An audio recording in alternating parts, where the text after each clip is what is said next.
Good morning student. We already completed our first chapter, that is rational number, and today we start our new chapter, chapter second, that is linear equation and one variable. Standard 6 और 7 में आपने algebraic expression के बारे में पढ़ा था, उसी से अपन आज समझेंगे लीनियर इक्वेशन के बारे में. First we discuss the basic thing of the chapter, that is what do you understand by the linear, what do you understand by the equation, what do you understand by variable. इन सभी से आप पहले क्या समझते हैं वो अपन बात करते हैं. तो इक्वेशन क्या है? इक्वेशन जैसे आपने पढ़ा था पहले अलजेब्रिक एक्सप्रेशन के बारे में. किसके बारे में पढ़ा था? Algebraic expression. 7th क्लास में पढ़ा था. अलजेब्रिक एक्सप्रेशन होता क्या है? Combination of constant and variable. combination of constant and variable. constant जिनकी वैल्यू क्या होती है? फिक्स्ड. जैसे आपने डिजिट्स, जैसे कि आपने डिजिट्स लाइक 1 2 3 या फिर आप बोल दो रियल नंबर. क्या कहलाते हैं? Real number. जितने भी रियल नंबर है उनकी वैल्यू क्या होती है? फिक्स्ड. आप सेट हो गया कांस्टेंट. वेरिएबल क्या होती है? जिनकी वैल्यू क्या होती है? चेंजेबल. कैसी वैल्यू होती है? चेंजेबल. चेंजेबल वैल्यू होगी मतलब अपने अल्फाबेट, इसमें अपन क्या लेंगे? अपने अल्फाबेट A to Z जितने भी हैं अपन किसी को भी ले सकते हैं. तो वेरिएबल आ गया अपना A to Z, कोई भी वेरिएबल अपन लेंगे, यहाँ से अपना वेरिएबल आ गया. लेकिन लेना क्या है? ओनली 1. लेना क्या है? ओनली 1. या तो x लो या y लो या z लो या कुछ भी लो, लेओगे क्या? ओनली 1. वेरिएबल आ गई जिनकी वैल्यू फिक्स्ड नहीं होगी. इक्वेशन क्या होता? तो इसी अलजेब्रिक एक्सप्रेशन में जब इक्वल का साइन, किसका साइन हो? इक्वल का, जहां पे LHS और RHS दोनों साइन क्या होंगी? इक्वल. एक्सप्रेशन को अपन सिंपलीफाई करते थे. एक्सप्रेशन को अपन क्या करते थे? सिंपलीफाई. यहां इक्वेशन को अपन क्या करेंगे? सॉल्व. इक्वेशन को हम क्या करेंगे? अपन सॉल्व. जहां पर सॉल्यूशन क्या होगा? Value of variable. जहां पे उसका सॉल्यूशन क्या होगा? Value of variable. वेरिएबल की जो वैल्यू ऊपर फाइंड आउट करेंगे is set to be the solution of the equation. उस इक्वेशन का वो क्या कहलाएगा? सॉल्यूशन कहलाएगा. और उसको पुट करने के बाद जो LHS साइड है वो क्या होगी? RHS के इक्वल. तो इक्वेशन में अपन अलजेब्रिक एक्सप्रेशन के इक्वल का साइन आ जाए, is set to be the equation. अब बात करते हैं अपन लीनियर की. तो लीनियर क्या होगा? जहां पे जो एक्सप्रेशन की जो डिग्री है, फॉर एग्जांपल अपना कोई एक्सप्रेशन है दैट इज x + 1. यहां पर यदि हाईएस्ट पावर देखी जाए, इसकी हाईएस्ट पावर क्या होगा? तो इस पावर को अपन क्या बोलते हैं? डिग्री. हाईएस्ट पावर 1 हो, डिग्री 1 हो, तो उसको अपन क्या बोलते हैं? लीनियर. डिग्री क्या हो? यदि डिग्री 2 हो तो उसको अपन बोलेंगे क्वाड्रेटिक. क्या बोलेंगे? क्वाड्रेटिक. डिग्री 3 हो तो उसको बोलेंगे अपन.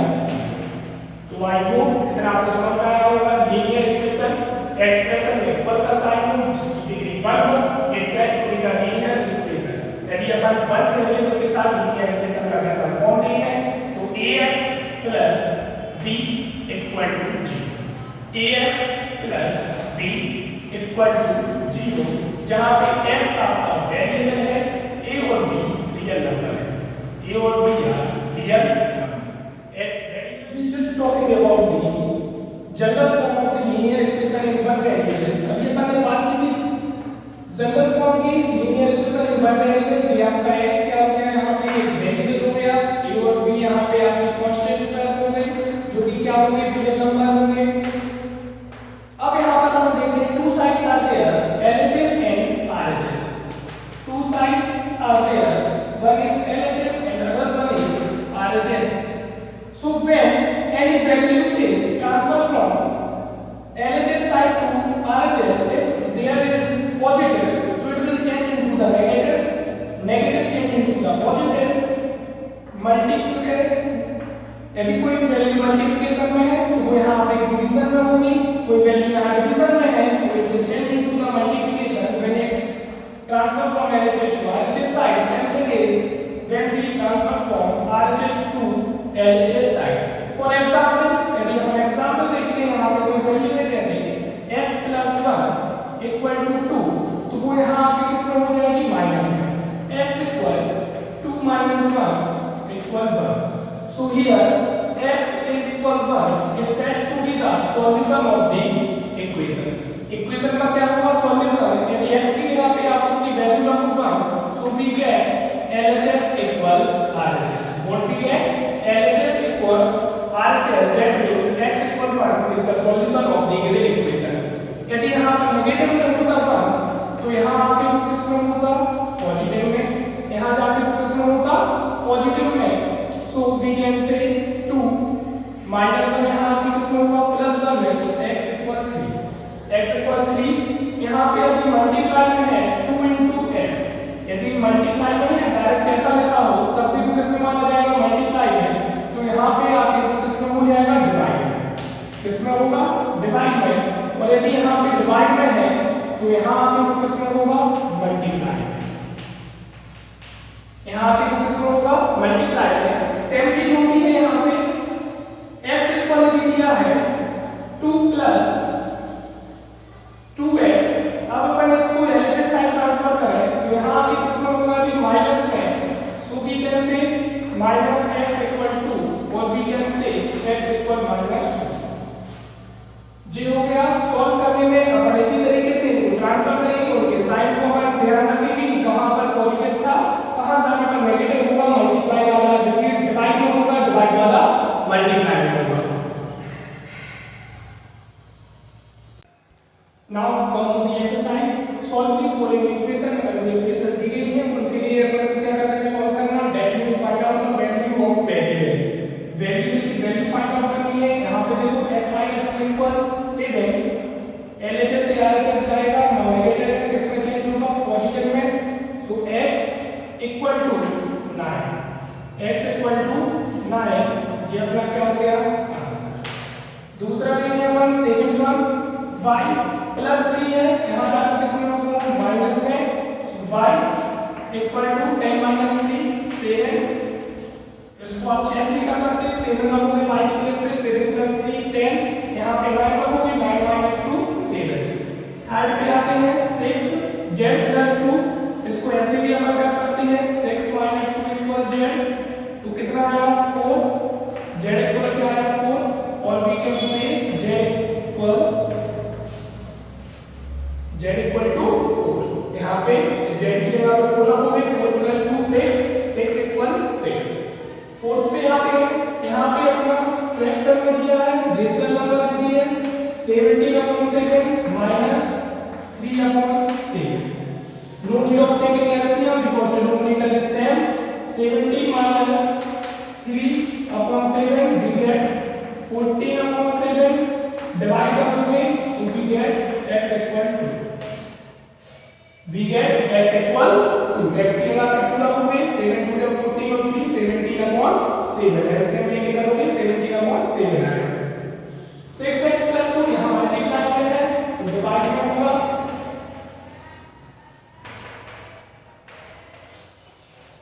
यहाँ डिवाइड में है तो मल्टीप्लाई में होगा. किसमें होगा यहाँ पे मल्टीप्लाई में.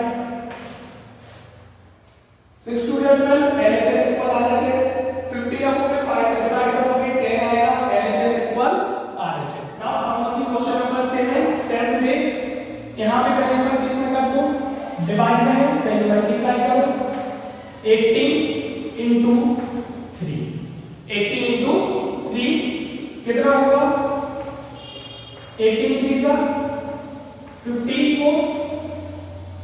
अब इसको हम 2 मल्टीप्लाई में है तो किसमें होगा डिवाइड में. तो x इक्वल कितना आ जाएगा 27. कितना आ जाएगा 27. x is equal to 27. पहले डिवाइड में था यहाँ जाके मल्टीप्लाई हुआ. इसको हम ऐसे भी कर सकते हैं if you want to do. x equal क्या होगा 18 into 3/2. 2/3 था यहाँ जाके 3/2 होगा. 2 बन गया 2 2 9. तो x इक्वल आ जाएगा आपका 9 3 27. कितना आ जाएगा x इक्वल 9 3 27. ऐसे भी कर सकते हैं और उसको वैसे भी कर सकते हैं.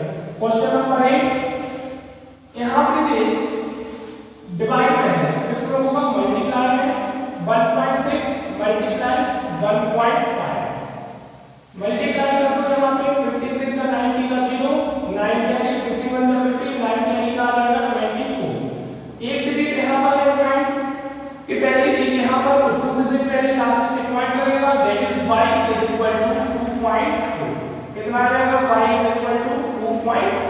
4। Now come on the ninth one, यहाँ पे माइनस में भी है मल्टीप्लाई में भी है, तो क्या होगा 7x, पहले इसको अपन ट्रांसफर करेंगे तो किसमें होगा प्लस में, तो कितना आएगा 16 प्लस 9 दैट इज 25, कितना आएगा 25। नाउ यहाँ पे जो मल्टीप्लाई में है तो इसमें आगे किसमें होगा डिवाइड में, so we can say x equal to 25/7, x equal to 25/7, x की जगह पे 2 लिखेंगे, 7 से 7 कैंसिल होगा, 25 minus 9 करोगे that is equal to 16. So the value of the variable is also may be an rational number. Now come on the next question, question number 10. यहाँ पे पहले नेगेटिव है, पहले किसमें होगा ये पॉजिटिव, मल्टीप्लाई वाला बाद में जाएगा डिवाइड में, पहले नेगेटिव वाला गया तो क्या आएगा 13 plus 8 that is 14y is equal to 30 और 8 का कितना आएगा 21। नाउ y इक्वल टू 21 अपॉन 40, इसको चाहो तो 7 से सिंपलीफाई कर सकते हैं, कितना आएगा 7 3 जा 21 एंड 7 2 जा 40, so the value of y is 3/2, कितना है 3/2 करोगे 2 को आएगा 7, कितना आएगा 7 7 3 जा 21 21 माइनस 8 करोगे 30। इसमें भी अपन सेम चीज यहाँ पे करेंगे, 60 रहेगा यहाँ पे, 17 को पहले क्या कर दो ट्रांसफर, क्या कर दो 17 को पहले ट्रांसफर, तो क्या आएगा अपना 60 इज इक्वल टू 17 में से माइनस 9 गया, हाउ मच इज लेफ्ट -8, कितना बचेगा -8। Now p is equal to -8, 6 यहाँ आके मल्टीप्लाई में था डिवाइड में होगा, so 2 से सिंपलीफाई कर दो तो क्या आएगा 4/3, negative 4/3, so the value of variable is also may be a negative integer or negative rational number। x/3 पहले वेरिएबल को ट्रांसफर करेंगे, 7/50 -1, इसको पहले सॉल्व करने के लिए क्या करना पड़ेगा एलसीएम, एलसीएम लेने के बाद कितना रिमाइंडर बचेगा हमारे में लेफ्ट -8/50। अब इस 3 को ट्रांसफर कर लेंगे, 5 से कैंसिल कर दो, तो how much is left x equal -8/5, x equal -8/5। Our first exercise, we will discuss about the next exercise. Thank you and have a nice day.